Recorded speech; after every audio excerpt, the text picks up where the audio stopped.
Assalamualaikum warahmatullahi wabarakatuh. Perkenalkan, nama saya Ain Nurul Aini. Saya dari Program Studi Pendidikan Bahasa Inggris semester 2. Di sini saya akan sedikit menjelaskan jawaban saya tentang ujian akhir semester dari mata kuliah Etika dan Profesi Keguruan. Nomor 1 yaitu bagaimana tujuan, peran, dan manfaat supervisi pendidikan bagi majunya pendidikan di Indonesia. Sebelum saya menjelaskan bagaimana tujuan, peran, dan manfaat supervisi pendidikan, saya akan sedikit menjelaskan apa itu supervisi pendidikan. Supervisi pendidikan yaitu sebuah kegiatan terencana yang membantu para guru memperbaiki kinerjanya baik secara individual maupun kolektif. Selanjutnya adalah bagaimana sih tujuan supervisi pendidikan bagi majunya pendidikan di Indonesia. Tujuannya yaitu untuk meningkatkan kualitas guru. Dengan meningkatnya kualitas guru, maka kualitas murid dan pelajar-pelajar yang ada di Indonesia akan semakin meningkat. Dan juga sebagai pendukung terhadap bentuk kesadaran guru dan para pendidik, pembantu pendidik yang lainnya terhadap tata kerjanya. Dan juga membantu mengevaluasi kinerja guru yang sudah ia lakukan selama ini. Selanjutnya adalah bagaimana peran supervisi pendidikan terhadap pendidikan di Indonesia. Yang pertama yaitu dapat meningkatkan mutu guru dan juga meningkatkan kesadaran guru untuk memperbaiki kinerjanya. Terus membantu guru dalam melakukan pengajaran dan membimbing muridnya dalam berbagai aspek. Lalu membantu guru untuk dapat melihat dengan jelas bagaimana tujuan pendidikan dan juga tujuan pembelajarannya. Lalu, apa saja sih manfaat supervisi pendidikan? Manfaat supervisi pendidikan diantaranya adalah meningkatkan kemampuan guru dalam membangun suasana kelas dan juga melakukan pembelajaran yang lebih efektif lagi kepada muridnya. Meningkatkan mutu pendidikan karena mutu guru juga semakin meningkat, dan lalu menjadi dasar atau sebuah alasan terjadinya perubahan dan perkembangan terkait pendidikan. Nomor 2, pertanyaannya adalah apa itu hakikat pendidikan dan mengapa pendidikan sangat penting bagi kehidupan manusia. Saya akan menjelaskan sedikit tentang apa itu hakikat pendidikan.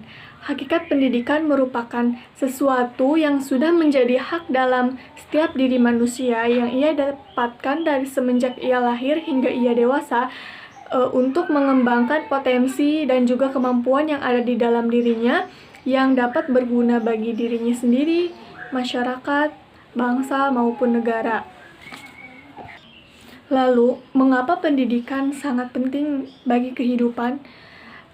Kehidupan yang kita alami ini terus mengalami perkembangan dan kemajuan. Tanpa adanya pendidikan, kita tidak dapat melangsungkan hidup mengikuti zaman yang ada. Dengan pendidikan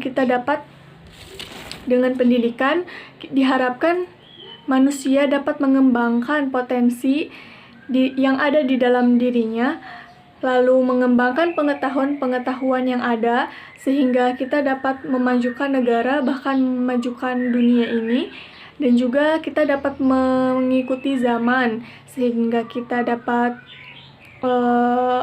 hidup sesuai dengan zaman yang ada. Lalu pendidikan juga tidak hanya penting bagi sosial saja, tetapi juga sangat penting untuk moral. Dengan adanya pendidikan, hidup kita akan lebih baik, karena di dalam pendidikan kita tidak hanya diajarkan 1+1 berapa, tetapi juga kita diajarkan bagaimana kita harus bersikap kepada orang tua, orang dewasa. Kita diajarkan cara bersosialisasi, bagaimana kita harus menghargai dan menghormati kepada orang yang lebih tua, bagaimana kita harus mengayomi orang yang lebih muda. Nah, pentingnya pendidikan di dalam kehidupan itu seperti itu. Pendidikan dapat melingkup semua aspek dalam kehidupan. Dengan pendidikan, hidup kita akan menjadi lebih baik, lebih bermartabat sesuai dengan hakikat manusia. Selanjutnya, nomor 3 adalah tentang apa itu kode etik profesi, lalu siapa dan bagaimana menetapkannya, dan juga bagaimana manfaat kode etik profesi.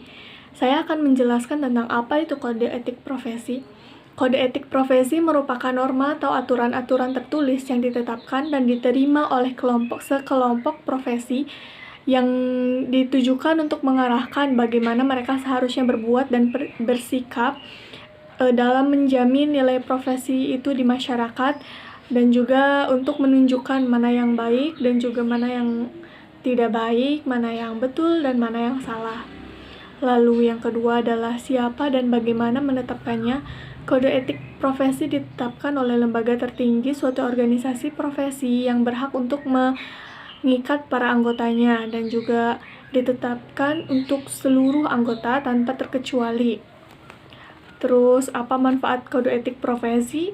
Agar para anggota profesi dapat menjalankan dan memberikan jasa dengan sebaik-baiknya, dan juga untuk melindungi perbuatan yang tidak profesional. Seringkali kala kita mencampuri urusan profesi dengan urusan pribadi atau urusan profesi dengan urusan luarnya, kode etik profesi itu salah satu manfaatnya adalah sebagai sekat atau sebagai pembatas antara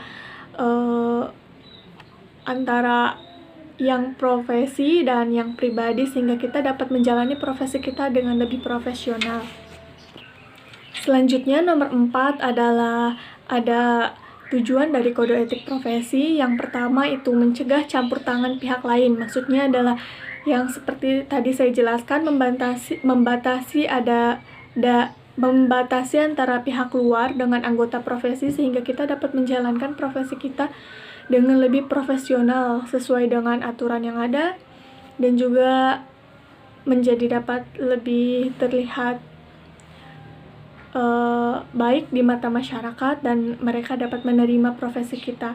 Selanjutnya adalah sebagai sarana kontrol sosial. Maksudnya adalah sebagai pengetahuan kepada masyarakat dan juga dapat digunakan untuk memahami arti penting suatu profesi sehingga dapat mengontrol pelaksanaannya di masyarakat. Maksudnya itu